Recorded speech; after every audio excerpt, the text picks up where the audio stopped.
Welcome everyone to today's Explainer. I'm so glad you're joining us because we're diving into an absolutely crucial part of our software engineering course. We're looking at Chapter 22 today, specifically the Introduction to Project Management and Risk Management. Whether you realize it yet or not, just writing code, well, that's really only a tiny fraction of what makes a software project successful. The rest of it, that comes down to how well you actually manage the process, and crucially, how well you anticipate the unknown. So, let's jump right in. Here's a quick roadmap of our session today. We'll start with an introduction to project management, look at the 3 categories of risk, explore how we identify and analyze those risks, discuss planning and monitoring, and then wrap up with a summary and some exam preparation. All right, Part 1, Introduction to Project Management. Now, as a software project manager, your daily job is essentially this massive balancing act. You're constantly juggling the project schedule, the budget, and the quality of the software you're delivering. But you might be wondering, why is managing software so much harder than managing, say, a traditional engineering project? Well, think about a massive skyscraper being built. A civil engineering manager can literally just walk outside and see the product taking shape. If they're falling behind schedule, it's blatantly obvious, right? A floor isn't finished or the steel just isn't there. But software is intangible. You can't see it, you can't touch it. As a manager, you can't just look at a physical artifact to gauge progress. Instead, you have to rely entirely on secondary evidence, things like documentation and progress reports, just to know where you stand. So, pulling that together, software management is uniquely challenging for 3 core reasons. First, as we just saw, the product is completely intangible. Second, large software projects are very often unique one-offs. Because technology changes at lightning speed, the lessons you learned on a project 5 years ago might be completely obsolete today. You're often doing something that has literally never been done before. And third, software processes vary widely. Think about it. Civil engineering has these standard, centuries-old practices for building a bridge. But software companies, they all have completely different development processes. You can't just take a standard management template and expect it to work perfectly when you move to a new company. Moving on to Part 2, the 3 categories of risk.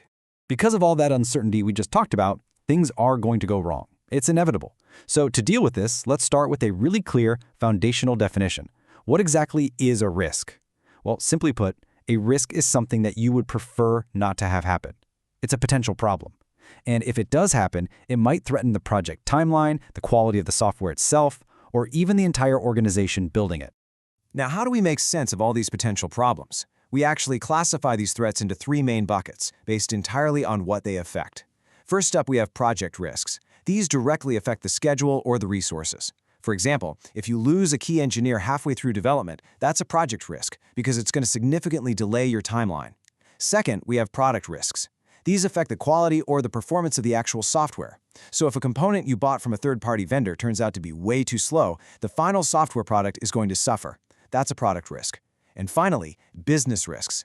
These affect the wider organization. Imagine a competitor manages to launch a very similar product right before you finish yours. That is a massive business risk that could make your software financially unviable. But here's where it gets really interesting and quite complex in the real world. These categories, they aren't perfectly isolated little boxes. A crucial insight to remember is that a single event can easily trigger all 3 categories of risk simultaneously. It's like a domino effect. Let's step through a classic textbook example to see exactly how this cascade happens. Imagine an experienced system architect suddenly decides to leave your company. Boom. Immediately, finding a replacement takes time, so your schedule's delayed. Right there, that's your project risk. Now, the new replacement engineer eventually comes in, but they aren't as familiar with the code base, so they might accidentally introduce bugs. There is your product risk. And finally, because your original engineer was highly respected by your biggest client, losing them damages your company's reputation and might even cost you future contracts. And that is your business risk. So as you can see, one single event creates 3 massive impacts. Let's dive into Section 3, Identifying and Analyzing Risks. Since we know risks are everywhere, we need a systematic way to deal with them. And listen, this isn't just something you do once at the kickoff meeting and then completely forget about. It's a continuous, 4-stage iterative process. First, we identify. Then, we analyze. Next, we plan. And finally, we monitor. Because software projects are so dynamic, this cycle repeats continuously throughout the entire life cycle of the project. Let's break down each of these stages. Stage 1 is risk identification. This is the brainstorming phase where your team sits down and tries to figure out everything that could possibly go wrong. To make this a bit easier and more structured, we use a checklist of 6 specific categories. You look at estimation risks, like vastly underestimating how long a coding task will take. You look at organizational risks, like surprise budget cuts from upper management. You consider people risks. Maybe it's impossible to recruit the right talent.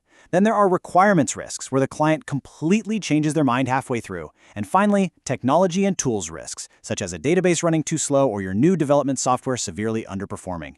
Brainstorming across these 6 distinct areas makes sure you don't miss any obvious threats. Okay, so once you have this massive, long list of potential risks, you move to stage 2, risk analysis.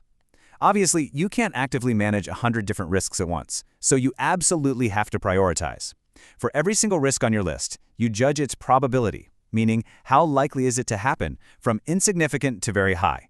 Then you judge its effects, or its seriousness, ranging from insignificant all the way to catastrophic. By plotting probability against seriousness, you can identify your top 10 most dangerous risks. Now, I should mention, this isn't an exact mathematical science. It relies heavily on your professional judgment and past experience as a manager.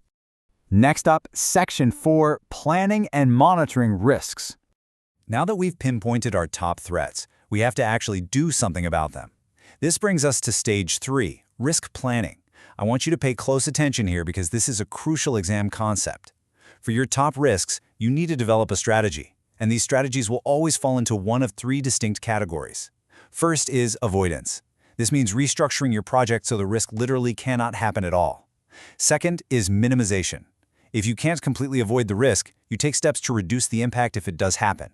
And third is contingency. This means you accept that the risk might happen, so you have a backup plan ready to deploy immediately to recover from it. Let's ground those 3 strategies with some practical examples. Say you have a serious risk of building defective software components in-house.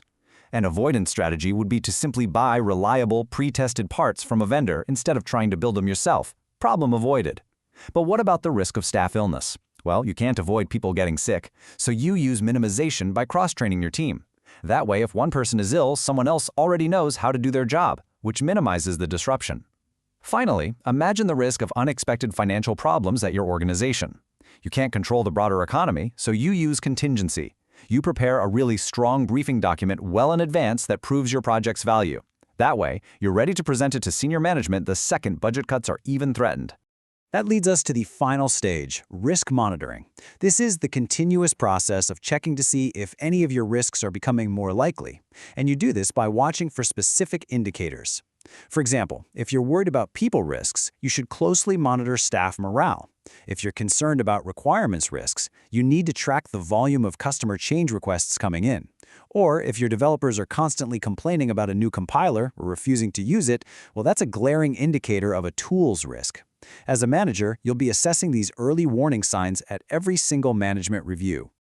Before we wrap up this topic, let's take a quick look at Agile development. There's this very common myth out there that Agile teams just ignore risk management. Honestly, that is completely false. While it's true that Agile uses far less formal documentation, the team still has to actively discuss and manage risks every single day. In fact, because Agile relies so heavily on informal communication and tight team dynamics, it is incredibly susceptible to people risks. Think about it. If a key communicator suddenly leaves an Agile team, the lack of formal documentation makes it much harder for someone new to take over. Because of this, actively managing people risks is absolutely critical in any Agile environment. Finally, Section 5, Summary and Exam Preparation. We have covered a huge amount of ground today, looking at everything from the uniquely intangible nature of software to the 4 critical stages of handling risk.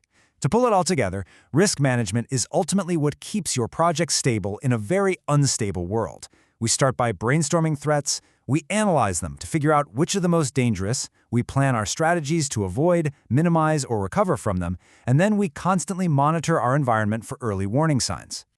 All right, here is your essential checklist for the exam.